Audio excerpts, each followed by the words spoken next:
Nah pas skripsian ini mataku tiba-tiba berdarah. Kan ngeri ya, maksudnya kita lagi laptopan tiba-tiba netes darah dari mata gitu. Kenapa gitu kan? Kenapa kayak gitu. Terus ternyata pas diperiksain ke dokter,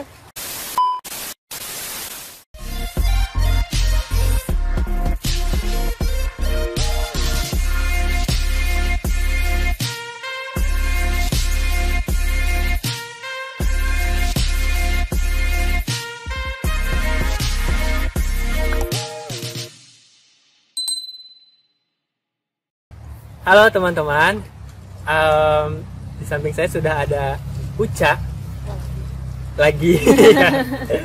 Dan kali ini Uca mau cerita tentang pengalaman hidupnya yang saya rasa ini bisa menginspirasi atau memotivasi teman-teman semuanya. Langsung saja, Ca. oke. Mungkin dimulai dari pas aku SMP ya, SMP deh, SMP jauh boleh. banget nih SMP. Jadi dulu SMP itu aku Axel kan, 2 tahun aja lulus. Akselerasi. Akselerasi. Terus pas di tahun terakhir mau UN itu mulai kena TBC. Oh, TBC. Jadi nggak tahu kan, TBC itu kan kayak gejalanya 14 hari batuk, Iya. hampir kayak COVID ya.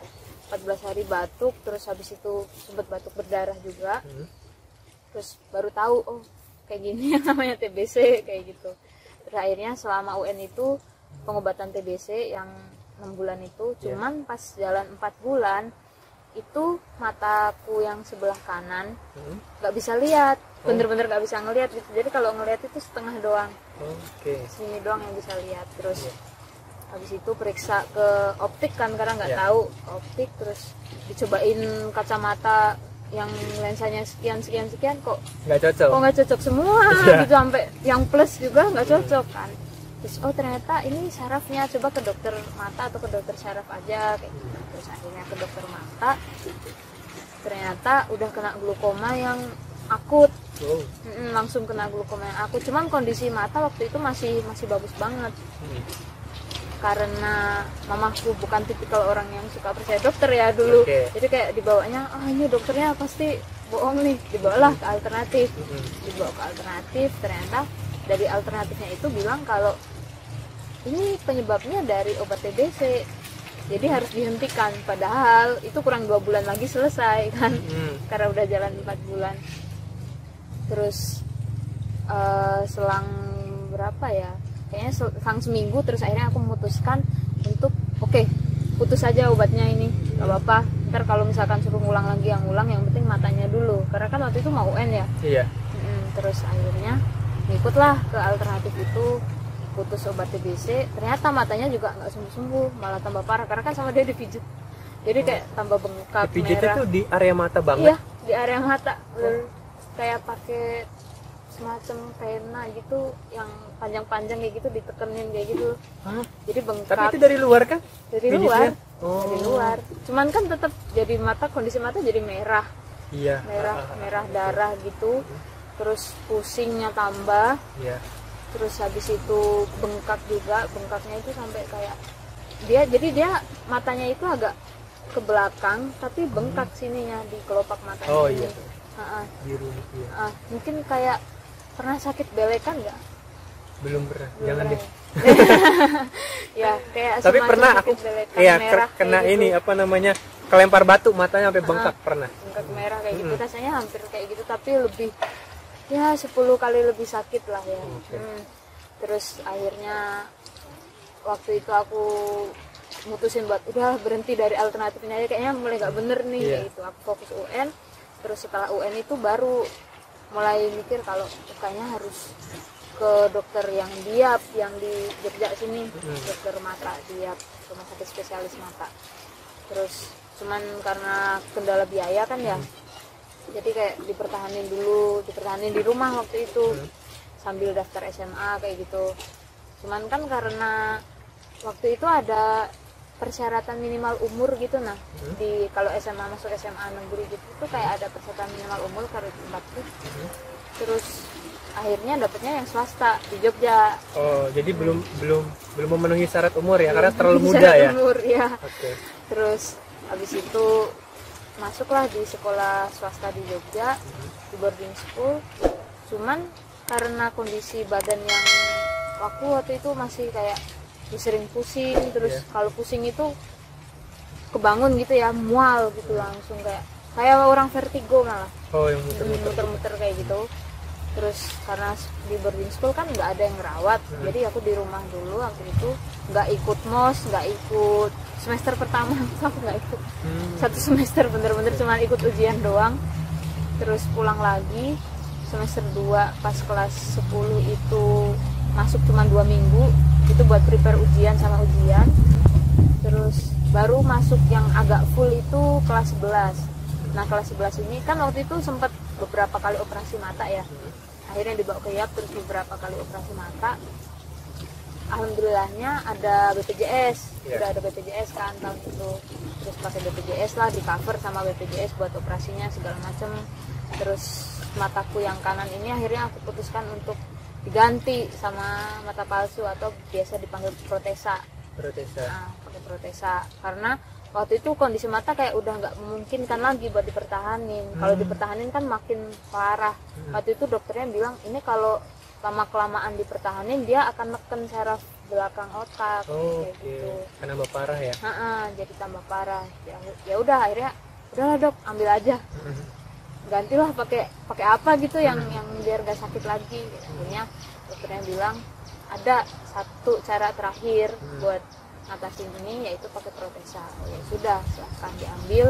Dan aku waktu itu operasi itu berangkat sendiri, kayak udah pede aja. Nggak ada yang nganter? Nggak ada. Wah, keren. Jadi itu operasi keberapa ya? 1, 2, 3, ketiga. Operasi mata yang ketiga. Dan dramanya waktu itu kayak besok mau jadwalin operasi nih, malamnya aku masuk IGD usus buntu. Jadi kan beda usus lagi. buntu harus dioperasikan. Usus buntu operasi, ini operasi besok. Iya. Okay. Terus akhirnya operasi usus buntu dulu, selang 2 minggu kemudian operasi mata. Karena kan dokternya cukup sibuk, padat jadwalnya gitu. Terus ya sudah, menikmati masa-masa sekolah itu dengan operasi check up kayak gitu aja. Terus masuk kelas 12, itu kan mulai kayak di briefing sama guru buat ayo kamu mau kuliah jurusan apa nih kayak gitu. Cuman kan karena info-info jurusan waktu itu masih kurang banget lah ya, kayak kita juga dibatasin akses buat searching di YouTube, terus cari-cari referensi kuliah kayak gitu. Cuman kita dipaksa buat ayo dong, kamu mau kuliah jurusan apa nih gitu. Terus aku waktu itu juga masih bingung, aduh ini mau lanjut kuliah atau gap year, karena kondisi badan masih kayak gini kan. Terus akhirnya waktu itu banyak-banyak sholat aja sih, banyak sholat tahajud, terus duha, hajat gitu. Kayak nemu nih jalannya, aku harus kuliah tahun ini gitu. Terus kuliah di mananya nggak tahu, pokoknya aku pengen kuliah gitu. Nah waktu itu mimpiku tuh agak lucu, aku pengen masuk UGM tapi nggak mau tes dan nggak mau bayar. Kesampean dong, dapat SNMPTN dan bidik misi. Oke, SNMPTN dulu. Jadi SNMPTN itu pakai nilai rapot doang kan ya? Iya, pakai rapot doang, nggak ada tes. Nggak ada tes tulis, jadi langsung masuk. Plus nggak bayar karena dapat bidik misi beasiswa. Gitu. Karena dulu kan sering jalan-jalan ke Sanmur, dulu masih ada Sanmur ya. Terus kok keren ya UGM, aku pengen masuk sini deh, tapi nggak pengen tes, nggak pengen bayar.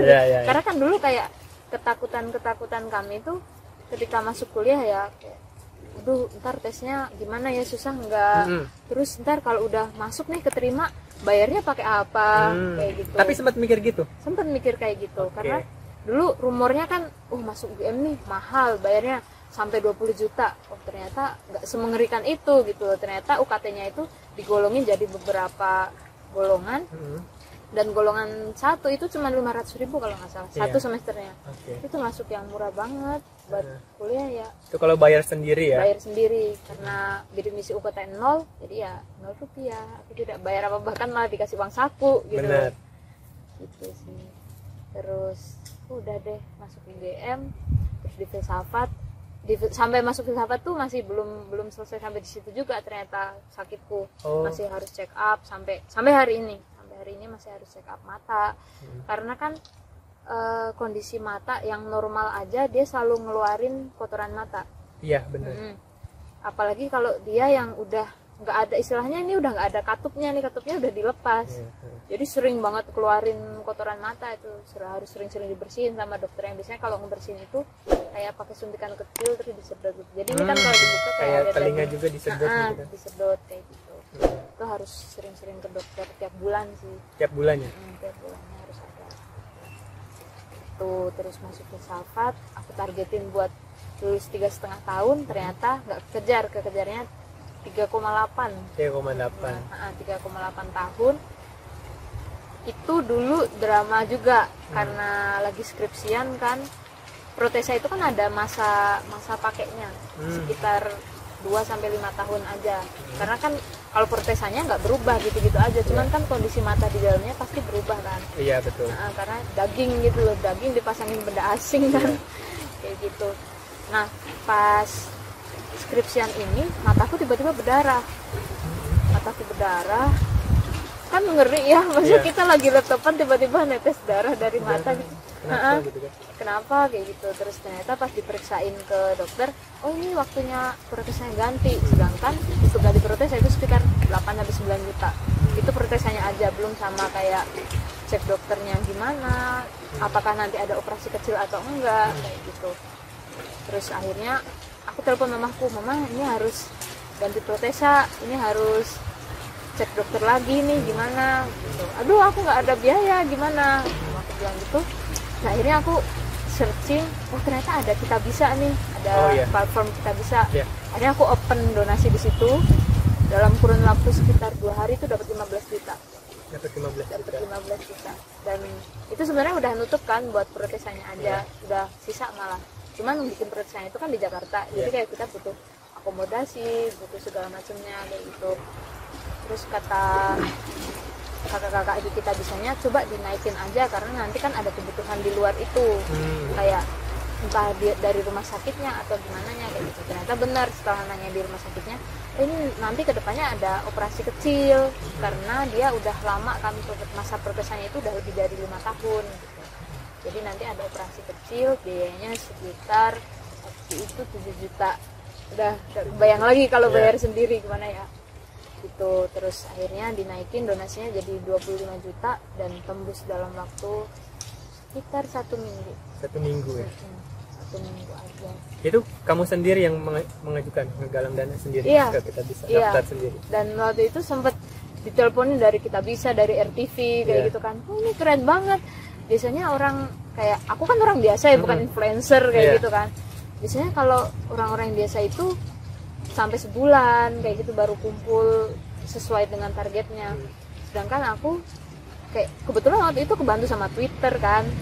Twitter, terus waktu itu ada Line juga. Kalau di UGM tuh kan yang cukup rame tuh Line kan. Line, iya dulu Line ya. Jadi kesebar di Line, kesebar di Twitter, di IG, teman-teman juga banyak yang bantu. Jadi ya alhamdulillah sih. Akhirnya terkumpul, terus operasi lah. Gitu. Operasi waktu itu sebelum akhirnya lanjut skripsian lagi. Jadi waktu itu sidang proposal, operasi dulu, recovery sekitar 2 atau 3 bulan, baru lanjut skripsian lagi, sidang lah. Gitu. Jadi dramanya banyak sekali teman-teman. Sampai akhirnya lulus dan sekarang bisa lanjut S2, ini luar biasa. Pertanyaanku, apa yang membuat Uca semangat bertahan dan mampu melewati ini semua? Apa? Dorongan apa gitu? Diriku sendiri sih. Jadi kayak aku ngerasa ya gini caraku mencintai diriku kayak gitu. Kayak, aku pengen nyari kesukaanku tuh apa, mauku tuh apa, terus jalan yang harus aku lalui untuk mencapai kemauanku tuh kayak gimana kayak gitu. Jadi kayak aku pengen masuk UGM nih.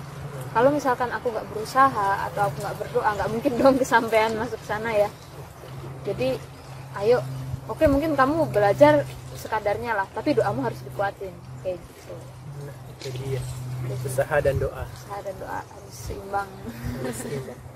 Jadi hal baik yang bisa kita dapat dari Uca adalah kita nggak usah peduli tentang apa yang menimpa pada diri kita, lawan aja, jalanin aja, karena itu juga nanti akan akan sampai pada tahap dimana kita bisa melewati itu semua gitu. Betul. Dan kita mensyukuri apa yang telah kita jalanin, benar nggak?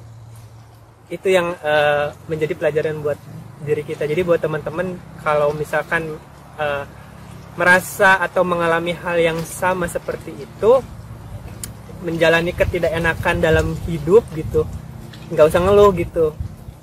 Mengadu boleh tapi mengeluh jangan gitu. Dan kita harus terus berusaha melewati itu dengan usaha dan doa. Itu ya Ca. Wah keren banget. Terima kasih Ca udah mau sharing ya Ca ya. Semoga pengalaman Ca bisa jadi inspirasi dan motivasi buat teman-teman semua ya Ca ya. Aku doain semoga Uca bisa sukses, karirnya, kehidupannya, kemudian sehat selalu, dan ya mudah-mudahan kita bisa ketemu lagi di situasi, kondisi, tempat, dan keadaan yang lebih baik. Oke? Terima kasih Ca. Sampai jumpa. Terima kasih juga.